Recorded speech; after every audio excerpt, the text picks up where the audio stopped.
Good evening.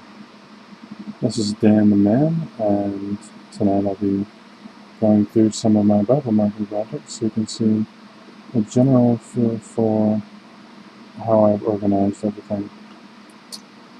So first of all, we'll start with the interesting symbols. You can see common ones from Awana, CF, Two Missions, that sort of thing. So next I'll be going to a couple of pictures I just thought were interesting, just to keep in mind the symbolism behind the 12 tribes. And there you have the periodic table of the elements, except it's the Bible instead. With those two pictures of it in the neck. And I didn't like the Bible, by the way. A lot of this is based on the E-Sword of the Lord, which is sort of a college level CD. It has a ton of different things to draw from, including maps and pictures and music and a whole bunch of different commentaries. Now I've organized it so that you can color code the entire Bible. The one that I chose was the authorized King James Version. Now here's a little bit of the background.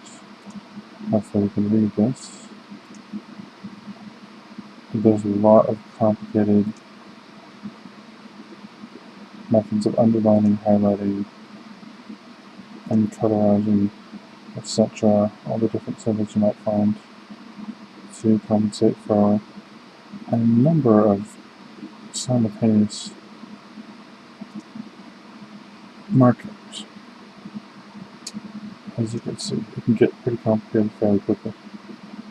And so the text size keeps changing, otherwise it'll all be on the same exact line.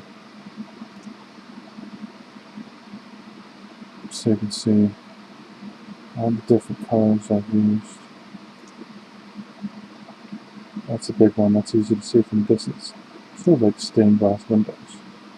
And here are all the statistics that I've calculated for the books of the Bible.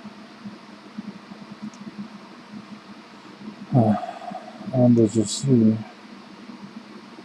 I also get into a bit of studying the Apocrypha. However, I do not say that the books in the Apocrypha are necessarily